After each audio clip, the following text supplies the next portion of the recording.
As I said in my previous videos, guys, this is the biggest disaster for this duplicitous duos, and they are now seeing no end of the tunnel because of this continuous failures, disasters coming one after another. What am I talking here about? Well, I'm talking here about this individual, Charles Spencer, Earl Spencer, and how he's going to be snubbing Meghan and Harry, because we know they're going to be visiting UK. I want to actually share with you this particular reporting. It basically says Charles Spencer said to snub Meghan and Harry and the kids during UK visit. But let me actually elaborate on this. But before I do that, I want to actually talk about a little bit about this one. Okay, so royal commentator argues that Prince Harry excluded the media from a recent hospital visit to avoid questioning, and because he is perceived as a loose cannon who might blow his stack. So everything he's doing these days is very goofy, right? He's just keeping it very quiet, very low profile. When he visited this hospital, he did not tell anybody about that. He said to the media, "You're not welcome," because if they have access, obviously they're going to ask him question about this recent disasters, his court failures and all that, and relationship with his husband, Meghan Markle. Yes, husband. She's his husband. So royal commentator suggests that recent events have contributed to a loss of credibility for both Harry and the monarchy, which may have influenced decisions regarding his interactions with Buckingham Palace. Analysts claim there are early developments to turn Harry's recent experiences into a drama or a documentary, similar to productions like The Crown, which could potentially become a box office success. Potential for disaster. Analysts conclude by suggesting that what could have been a celebratory point in Harry's life is turning into a disaster due to his openness and willingness to share personal details in interviews and his autobiography like The Spare. So again, he's a loose cannon without any doubt. He proved it himself many times. So let's talk about the High Court decision for a second. So this is the other disaster. The High Court judge, Mr. Justice Nicklin, ruled against the Duke of Sussex, finding that the evidence presented was unconvincing and inconsistent. So basically here we're talking about the court drama. Royal commentator heavily criticized Prince Harry for accusing the judiciary of a whitewash or corruption, arguing that these comments make him a liability to the royal family. Now, don't go anywhere, because he's facing a backlash, okay? The kind of which he never expected, but he's facing a big backlash for this kind of commentary. Meghan Markle's absence. A significant focus is placed on Meghan Markle's choice when the royal commentators were discussing about this, not to be by Prince Harry's side during this period.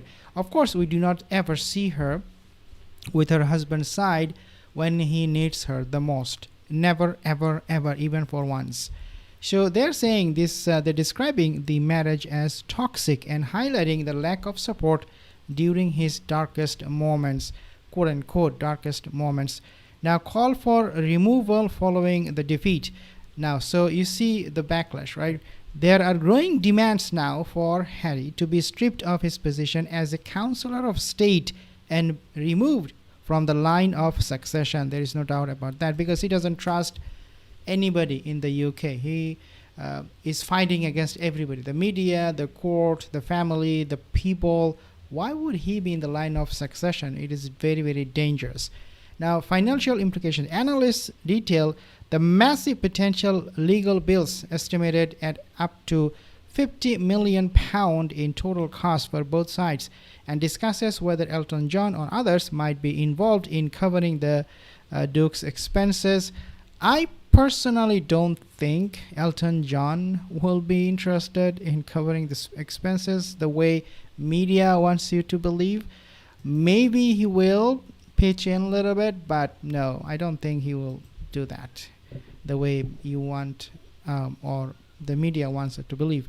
Meghan and her PR team with the kids are coming to the UK. Charles Spencer is set to snub them all due to how they handled the whole visit. Spencer believes that this visit was not for family reunion, okay, but it was a visit. Spencer believes this visit was not for family reunion, but publicity, and is surrounded with a lot of dramas and controversies. Okay, so that's the reason why Charles Spencer, he is not going to be interested in meeting them in any way, shape, or form. And this is what I have been reporting on this. This is not the first time I'm reporting on this, but what I find out is that there is absolutely not going to be a photo up at Diana's grave by the kids in order to make some sale for Meghan Markle and Prince Harry. Take a listen at this one. We're going to stay in the UK now. Prince Harry, goodness me, he has once again exposed himself for being the biggest sore loser of them all. Once a spare, always a spare. Now, Wow. You may have heard that news. It was breaking last night at the same time of the Nigel Farage drama that Prince Harry has lost his case against the Daily Mail. He had argued that the Daily Mail, which is arguably one of the UK's strongest, most powerful newspapers, of using illegal ploys such as phone hacking to get its news. He and others, including Elton John and Liz Hurley, also claimed it used blagging, a practice in which a journalist makes false claims to trick people into divulging information. Well, Wow. Harry lost. He lost his case. The High Court ruled that the Duke of Sussex and the other claimants in this case failed to prove their allegations, and it then dismissed their claims on all accounts. Now, So what I don't understand is how can he just do it all by himself, and who is paying for all of this? He doesn't have a source of income. The reason he's in this kind of battle is because he wants to make millions of dollars by winning this kind of cases, right? And that's how he sees his income stream, by suing Daily Mail, by suing this other networks and things like that, when he should be really doing some job, some kind of real life stuff. He's not doing that. He's just going after them and suing them. In the process, he's going broke. So his business of making money off of suing other people or other media organization is a complete flop. Also, his wife's business and adventure is a complete flop. So I feel bad for this duplicitous duos now, because they are, I mean, whatever they're doing, they're just been making it more miserable for themselves. What's Prince Harry done? Well, of course, in true Prince Harry style, he's completely spat the dummy. He said, "We came to court seeking justice and accountability, but we have received neither. It is a complete and obvious whitewash, but sadly not altogether unexpected." Well, Okay, so again, whitewash, this, that. I mean, come on, you should really give it up and do some stuff with your life. You're just wasting it. But yeah, we can see it. I have a comment here. Then there are no children. Yeah, I mean, the surrogate invisible children, that's what we talk about when we say about the children. Subscribe for more videos. In the